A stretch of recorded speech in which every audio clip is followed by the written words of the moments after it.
एक बार फिर से आप सभी का स्वागत है। हम अध्ययन कर रहे हैं कुरिन्थियों के नाम पौलुस प्रेरित की पहली पत्रिका, और अब समय है कि हम उसके 6ठे अध्याय और उसके पहले वचन से आगे का अध्ययन करें। यहां पर पौलुस पहले वचन से लिखते हैं, क्या तुम में से किसी को यह हियाव है कि जब दूसरे के साथ झगड़ा हो तो फैसले के लिए अधर्मियों के पास जाए और पवित्र लोगों के पास ना जाएं? क्या तुम नहीं जानते कि पवित्र लोग जगत का न्याय करेंगे? इसलिए जब तुम्हें जगत का न्याय करना है तो क्या तुम छोटे से छोटे झगड़ों का भी निर्णय करने के योग्य नहीं? क्या तुम नहीं जानते कि हम स्वर्गदूतों का न्याय करेंगे? तो क्या संसारिक बातों का निर्णय ना करें? यदि तुम्हें संसारिक बातों का निर्णय करना हो तो क्या उन्हीं को बैठाओगे जो इस कलीसिया में कुछ भी नहीं समझे जाते हैं? मैं तुम्हें लज्जित करने के लिए कहता हूं, क्या सचमुच तुम में एक भी बुद्धिमान नहीं मिलता जो अपने भाइयों का निर्णय कर सके? तुम में भाई भाई में मुकदमा होता है और वह भी अविश्वासियों के सामने। परंतु सचमुच तुम में बड़ा दोष तो यह है कि आपस में मुकदमा करते हो, अन्याय क्यों नहीं सहते? यहां पर पौलुस कह रहे हैं कि जो मसीही विश्वासी हैं उनको यह अधिकार दिया गया कि वो जगत का न्याय करेंगे।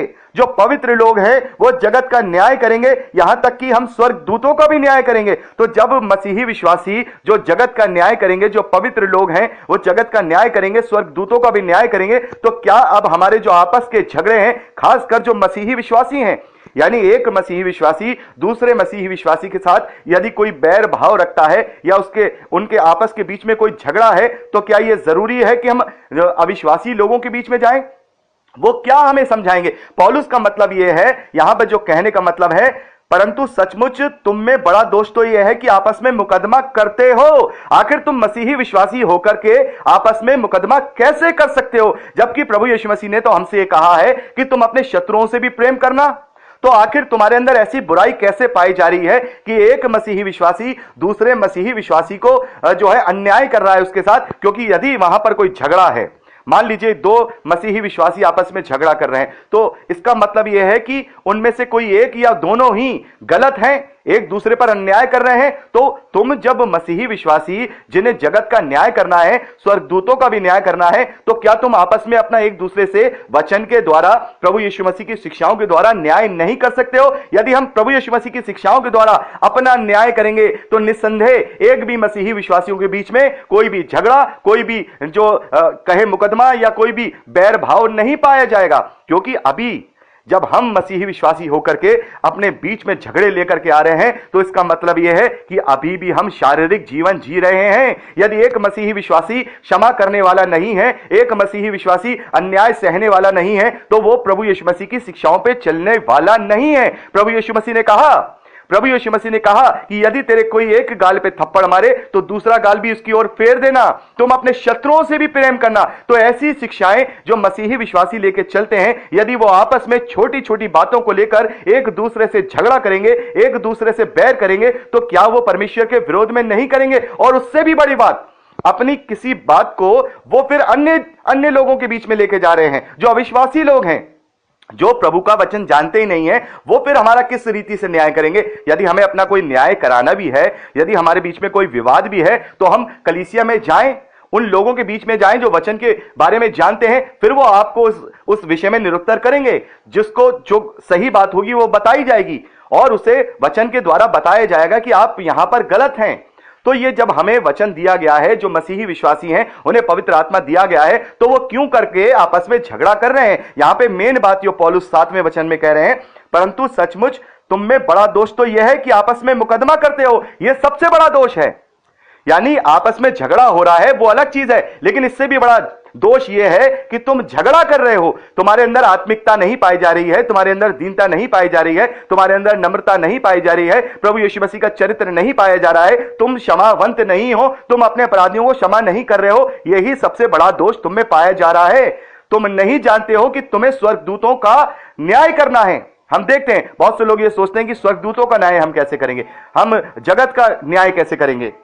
तो मसीही विश्वासी जगत का न्याय इस प्रकार से करेंगे, जब न्याय का सिंहासन सजेगा और जो मसीही विश्वासी परमेश्वर के वचन को, प्रभु के सुसमाचार को लोगों के बीच में लेकर के गए और उनसे ये कहा, तुम इस पर विश्वास करो, अगर विश्वास नहीं करोगे तो तुम नाश हो जाओगे, और यदि विश्वास करोगे तो उद्धार को और अनंत जीवन को प्राप्त करोगे। लेकिन उन्होंने क्या किया? उन्होंने इनकार किया। तब वो जो मसीही विश्वासी होंगे वो कहेंगे कि हमने तुम्हें ये सच्चाई बता दी थी, तुम्हारा हमने वही न्याय कर दिया था, हमने तुमसे कहा था कि तुम इस सुसमाचार पर विश्वास करो, क्योंकि प्रभु यीशु मसीह जगत का उद्धार है, उस पर विश्वास करने के द्वारा हम अनंत जीवन को प्राप्त करते हैं। परमेश्वर ने जगत से ऐसा प्रेम रखा कि उसने अपने इकलौते पुत्र को दे दिया कि जो कोई इस पर विश्वास करे वो नाश ना हो परंतु अनंत जीवन पाए। और आगे हम यूहन्ना का सुसमाचार 3 अध्याय 18वें वचन में पढ़ते हैं, और जो इनकार करने वाले हैं वो दोषी ठहराए जा चुके हैं। तो मसीही विश्वासी जब किसी के सामने प्रभु का प्रचार करते हैं और वो उसका इनकार करते हैं तो परमेश्वर की दृष्टि में वो दोषी ठहराए जा चुके हैं, यानी कि उन्होंने उनका न्याय कर दिया।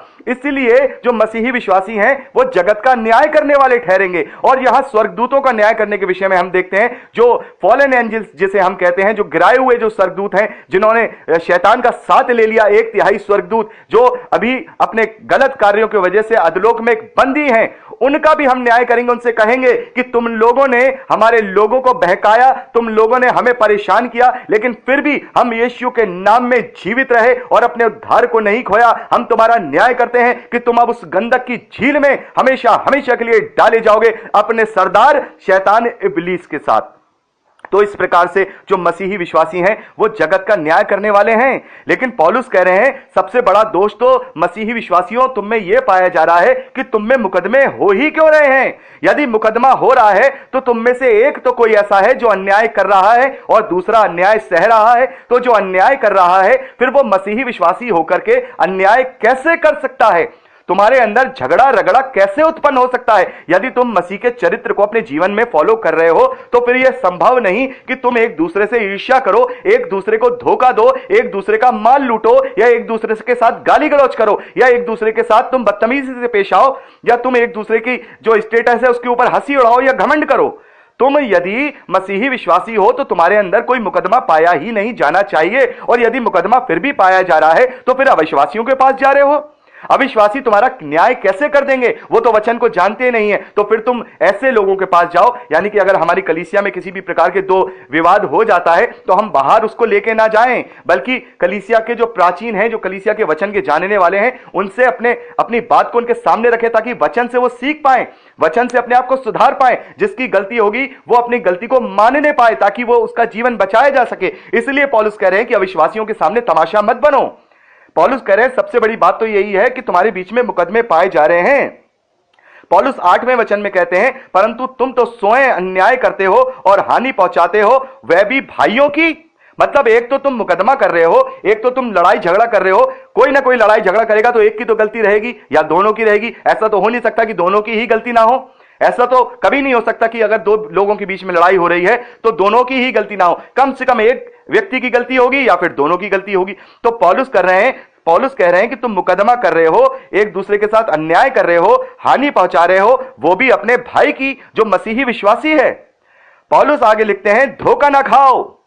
क्या तुम नहीं जानते कि अन्यायी लोग परमेश्वर के राज्य के वारिस ना होंगे? जो अन्याय करने वाले लोग हैं वो परमेश्वर के राज्य के वारिस नहीं होंगे। यदि तुम्हारे अंदर मुकदमा पाया जा रहा है तो यह बहुत ही बुरी बात है कि एक मसीही विश्वासी होकर एक दूसरे पर तुम अन्याय कर रहे हो। और यहां पर पौलुस कह रहे हैं अन्याय करने वाला परमेश्वर के राज्य का वारिस नहीं होगा। धोखा न खाओ, ना वैश्यागामी, ना मूर्ति पूजक, ना पर स्त्रीगामी, ना लुच्चे, ना पुरुषगामी, ना चोर, ना लोभी, ना पियक्कड़, ना गाली देने वाले, ना अंधेर करने वाले परमेश्वर के राज्य के वारिस होंगे। और उसके साथ अन्याय करने वाला भी परमेश्वर के राज्य में वारिस नहीं होगा। यदि हम पियक्कड़ नहीं हैं, हम व्यभिचारी नहीं हैं, हम झूठे नहीं हैं, हम लोभी नहीं हैं, हम ये सारे इस तरीके के पाप नहीं पाए जा रहे, लेकिन फिर भी हम अन्याय कर रहे हैं।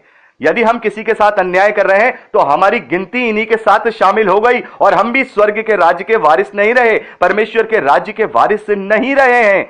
तो यदि मसीही विश्वासियों में झगड़े पाए जा रहे हैं तो कहीं ना कहीं उनके अंदर विश्वास की कमी है।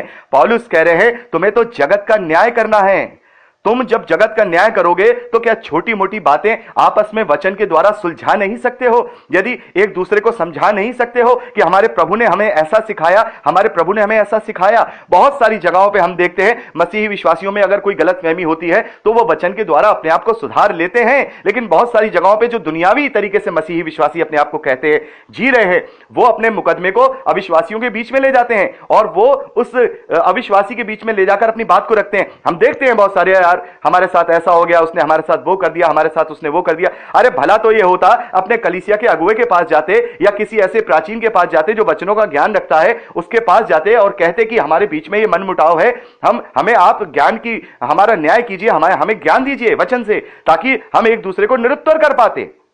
तो सबसे बड़ा दोष तो यही पाया गया कि हमारे अंदर मुकदमेबाजी पाई जा रही है। यदि हम अन्याय करेंगे तो इन सारी चीजों के हम साथ गिने जाएंगे और हम परमेश्वर के राज्य के वारिस नहीं होंगे। और यहां पे पौलुस 11वें वचन में कहते हैं, और तुम में से कितने ऐसे ही थे, परंतु तुम प्रभु यीशु मसीह के नाम से और हमारे परमेश्वर के आत्मा से धोए गए और पवित्र हुए और धर्मी ठहरे। पौलुस कहते हैं कि तुम में से ऐसे बहुत सारे ऐसे लोग हैं जो विश्वास में आने से पहले ऐसे ही थे, अन्याय करते थे, पर स्त्री गामी थे, पियक्कड़ थे और वो सारे बुरे बुरे काम उनके अंदर पाए जाते थे। लेकिन तुम धन्य हो कि तुमने प्रभु यीशु मसीह को अपना उद्धारकर्ता माना है। अब तुम परमेश्वर के आत्मा के द्वारा धोए गए और पवित्र हुए और धर्मी भी ठहरे। और जब उस अनुग्रह के द्वारा तुम धर्मी ठहराए जा रहे हो, अब उस अनुग्रह के द्वारा तुम्हारे सारे पुराने पाप प्रभु यीशु मसीह में क्षमा किए जा रहे हैं, तो फिर अपने अंदर क्यों करके ऐसी चीजों को वापस ला रहे हो जो अन्याय है, जो अन्याय के काम है, एक दूसरे से झगड़ा उत्पन्न कराने वाली बातें हैं, ऐसी बातों को वापस से अपने जीवन में क्यों ला रहे हो? क्योंकि मसीह एक बार हमारे लिए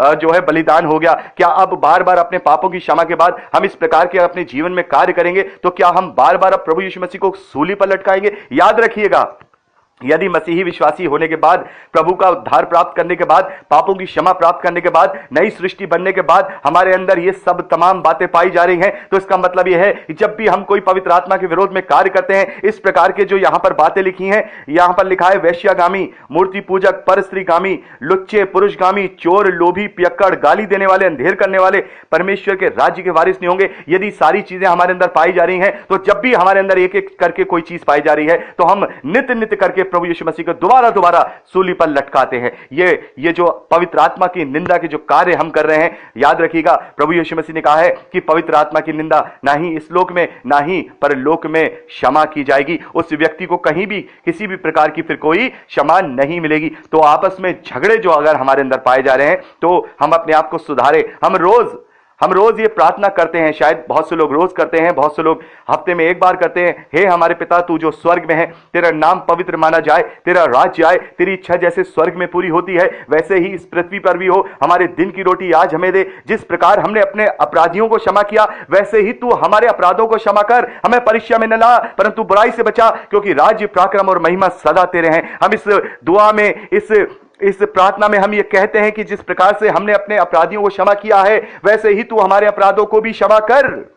तो यदि हम अपने अपराधियों को क्षमा नहीं कर पा रहे हैं, हम उनकी अन्याय को नहीं सह पा रहे हैं, तो फिर हम प्रभु की शिक्षाओं पर भी नहीं चल रहे हैं। परमेश्वर को न्याय करने दीजिए, परमेश्वर के हाथों में छोड़ दीजिए, परमेश्वर से प्रार्थना करिए। परमेश्वर अपने आत्मा के द्वारा उस दूसरे व्यक्ति के जीवन में कार्य करेगा। और यदि वो कार्य नहीं करता है, फिर भी उसके लिए प्रार्थना कीजिए, क्योंकि हमें प्रेम करना सिखाया गया है, हमें विवाद करना नहीं सिखाया गया, हमें विरोध करना नहीं सिखाया गया, हमें बदला लेना नहीं सिखाया गया, हमें उस क्रोध करना नहीं सिखाया गया, हमें प्रेम करना सिखाया गया है, क्योंकि हमसे भी परमेश्वर ने ऐसा ही प्रेम किया है। तो मसीही विश्वासियों में झगड़े और लड़ाई और मुकदमे नहीं पाए जाने चाहिए। मसीही विश्वासी एक दूसरे को क्षमा करने वाले हों। और आज हम देखते हैं, आज के परिवेश में जो वचन का ज्ञान है वो लोगों के पास नहीं है, और वो अपने जीवन को अन्य जातियों की तरह, अविश्वासियों की तरह ही जी रहे हैं। वो अपने आप को मसीही तो कहते हैं, वो कहते तो हैं कि हम चर्च जाते हैं, हम मीटिंग अटेंड करते हैं, लेकिन उनके जीवन में ना ही नम्रता पाई जाती है, ना ही दीनता पाई जाती है, और ना ही परमेश्वर प्रभु यीशु मसीह का चरित्र का स्वभाव, उसकी झलक पाई जाती है, उनके अंदर नहीं पाई जाती है।